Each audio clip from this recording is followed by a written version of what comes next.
Everyone, good morning. আশা করব তোমরা সকলেই ভালো আছো, আমিও ভালো আছি। আমার আরও একটা নতুন ব্লগে তোমাদেরকে স্বাগত জানিয়ে আমি আমার ব্লগটা শুরু করলাম। দেখতে থাকো, আশা করছি তোমাদের সকলের ভালো লাগবে। যদি ভালো লাগে চ্যানেলটা সাবস্ক্রাইব করে পাশে থেকো। বড়োদেরকে প্রণাম আর ছোটোদেরকে আন্তরিক ভালোবাসা অভিনন্দন আমার ব্লগে।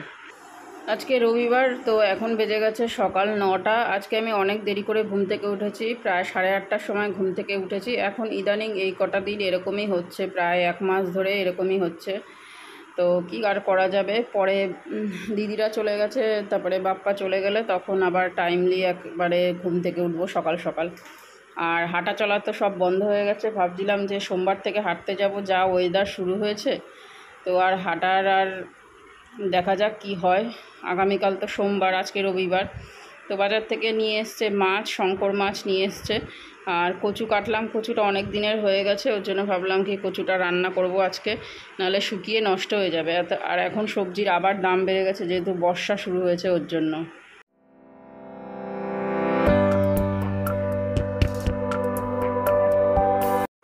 শঙ্কর মাছ রান্না করব একদম, তোমার আলু টালু কিচ্ছু দেবো না, শুধু মশলা দিয়ে করব। পেঁয়াজ রসুন আদা যেমন মাংস করে সেরকমভাবেই তো মাছ করতে হয়, তবে শঙ্কর মাছে আলু দিলে ভালো লাগে। তবে নতুন আলু উঠলে সেই টাইমে মানে শীতের সময় নতুন আলু উঠলে তখন ওই টাইমটা ভালো লাগে নতুন আলু দিয়ে শঙ্কর মাছ করতে।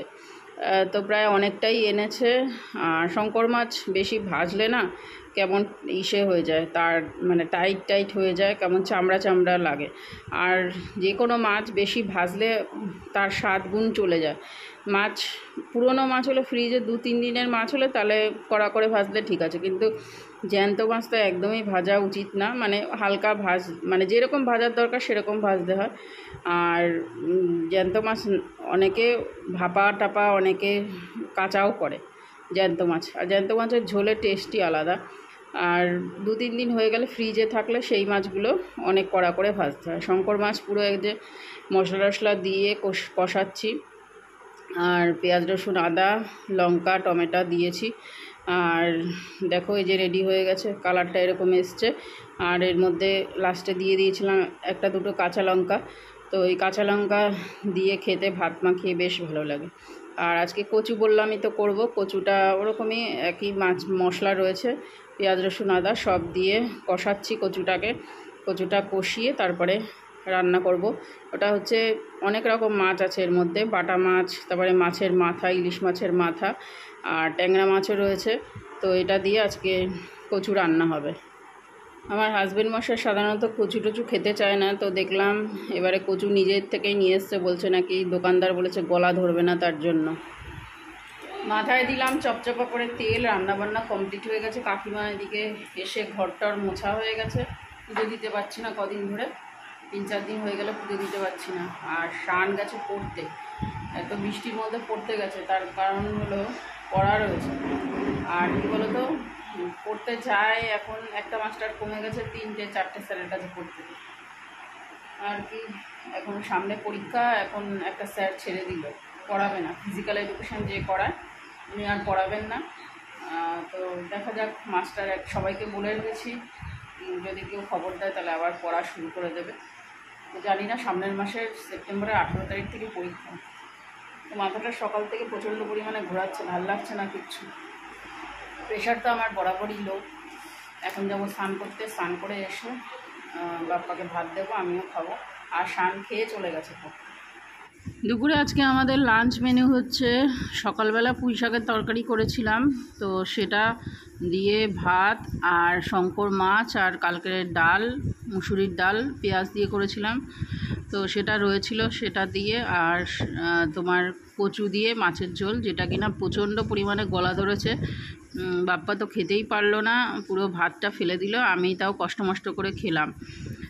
তবে যারা নাকি ঝগড়া করে শুনেছি, তারা নাকি কচু খেলে গলা ধরে। তো জানি না এটা সত্যি না মিথ্যা। তো আমি খেলাম, আমার হালকা ধরলো, ওর প্রচণ্ড পরিমাণে ধরলো, লাস্টে লেবু খেলো। খাওয়া দাওয়া কমপ্লিট করে ওপরে আসলাম। অঝরে বৃষ্টি হচ্ছে, সেই ভোরবেলা থেকে বৃষ্টি শুরু হয়েছে, এখনও হয়েই যাচ্ছে। দেখো অবস্থা, চারিদিকে জল, পুরো একদম জলে জলাকার। এখন একটুখানি নিদ্রা যাব, নিদ্রায় যাবো, দেখি বিকালে একটু বাজারে যেতে পারি নাকি।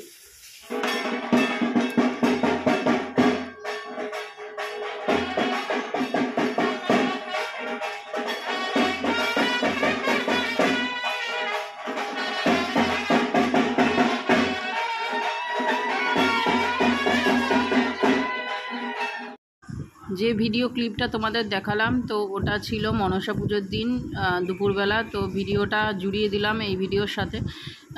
একজনের বাড়িতে, আমাদের এখানেই আর পাশে একজনের বাড়িতে মনসা পুজো হচ্ছিলো। ওদের বাড়ি তোমার বাজনা নিয়ে যাচ্ছিলো, পুরনো ঠাকুরটা বিসর্জন দিয়ে নতুন ঠাকুর আনবে, তার জন্য বাজনা নিয়ে যাচ্ছিলো। আর ওদের প্রতিষ্ঠা মনসা ঠাকুর, তো তার জন্য না সরি মনসা না, কালী ঠাকুর প্রতিষ্ঠা। ওরা প্রত্যেক শনি মঙ্গলবারে পুজো করে, প্লাস অমাবস্যাতে পুজো করে। তো তার জন্যে ওরা পুরনো ঠাকুরটা বিসর্জন দিয়ে নতুন ঠাকুর আনতে যাচ্ছিলো দুপুরবেলায়। আর এদিকে আমি খাওয়া দাওয়া কমপ্লিট করে ঘুমিয়েছিলাম দুপুরবেলায়। তো ঘুম থেকে উঠে একটুখানি তোমার এই বিছানা কাঁথাগুলো একটু ঠিকঠাক করে নিচ্ছি। দিদিরা এই কদিন ছিল, তো এইগুলো আজকে পরিষ্কার করব সম্পূর্ণ। বিছানা বালিশ টালিশ সব পরিষ্কার করে ওয়াশিং মেশিনে দেব। সেটা কবে দেব সেটা বলতে পারছি না, যা ওয়েদার আসছে। তো তার জন্য তো এটা গতকালের ভিডিও ছিল, এটা আমি আগের দিন শ্যুট করে রেখেছিলাম। তো এই ভিডিওর সঙ্গে জুড়িয়ে দিলাম। তো ড্রেসিং টেবিল, খাট, মোটামুটি যেইটুকুনি আমার সম্ভব আজকের মতো পরিষ্কার করা, সমস্ত কিছু পরিষ্কার করে নেব। দিদিরা এতদিন ছিল, বেশ বাড়ি ঘরদোর গম গম করতো, বেশ ভালো লাগতো। এখন দিদিরা চলে গেছে, বাড়ি ঘরদোর পুরো একদম নিস্তব্ধ হয়ে গেছে, মনে হচ্ছে কি যেন একটা নেই, শূন্য শূন্য একদম ঘরদোর। এই ঘরেই দিদিরা থাকতো। আমরা অনেক রাত পর্যন্ত, প্রায় রাত 1টা-1:30 পর্যন্ত গল্প করতাম আমরা সবাই মিলে। তো বেশ আলাদাই মজা হতো। আর সেই দিন মানে সেই মুহূর্তগুলো, কিছু কিছু মুহূর্তগুলো মনে পড়ছে। তো যাই হোক, খারাপ লাগছে। কি বলো তো বন্ধুরা, খারাপ লাগলেও কিছু করার নেই। যার যার গন্তব্যস্থলে তার সবারই ফিরে যেতে হবে। কেউ আর বেশি দিন থাকতে পারবে না, তাই না?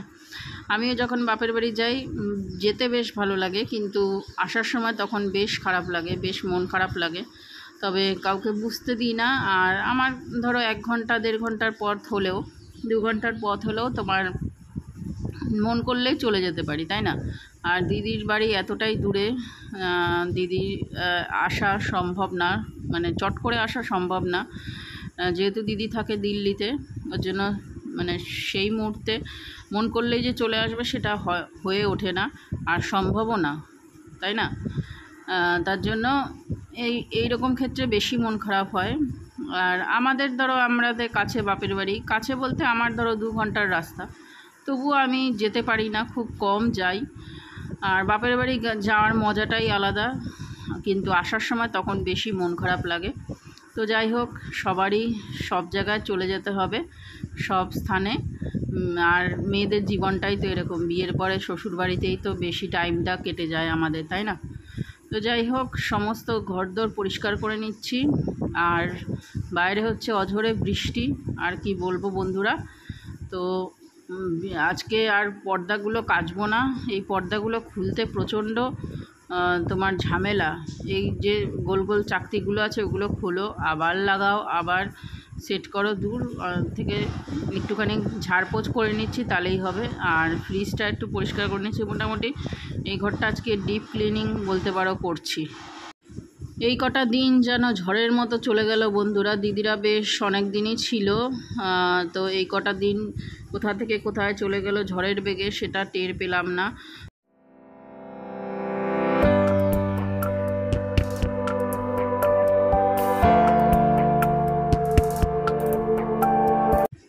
যাই হোক, তবে একসাথে থাকার মজাটা কিন্তু অন্যরকম। সবাই মিলে একসাথে থাকতে বেশ ভালো লাগে। আর আনন্দ ফুর্তি, অনেক গল্প কথাবার্তা, অনেক কিছু হয়, বেশ ভালো লাগে। আর যেভাবে টাইমগুলো কেটে গেল টেরই পেলাম না। দিনের পর দিন, রাতের পর রাত, সমস্ত কিছু টাইম চলে গেল এই কটা দিন। তারপরে আবার হাজব্যান্ড মশাইয়েরও যাওয়ার পালা আছে, ও আবার চলে যাবে কোন দিন। তো এইভাবেই দিন রাত চলে যাচ্ছে। আর আমাদের জীবনও সেইভাবে অতিবাহিত হয়ে যাচ্ছে নদীর ধারার মতো। ঘরগুলো মোটামুটি পরিষ্কার পরিচ্ছন্ন করে নিয়েছি, শুধু মাথার দিকটা খাটের মুছতে পারিনি, সেটা আবার অন্য একদিন মুছবো। এবারে ঘরটা ঝাড় দিয়ে নিচ্ছি, আর ঘরটা আজকে মুছবো না, দেখি কবে কাকিমা মোছে। তো চলো আজকের মতো ব্লগটা এখানেই এন্ড করছি। যদি কিছু ভালো লাগে চ্যানেলটা সাবস্ক্রাইব করে পাশে থেকো, আর ভিডিওতে যদি নতুন হয়ে থাকো একটা করে লাইক করে দিও, আর তোমরা নোটিফিকেশান অন করে রেখো। আর নতুনদের জানাচ্ছি অনেক ওয়েলকাম আমার ব্লগে। তো টাটা।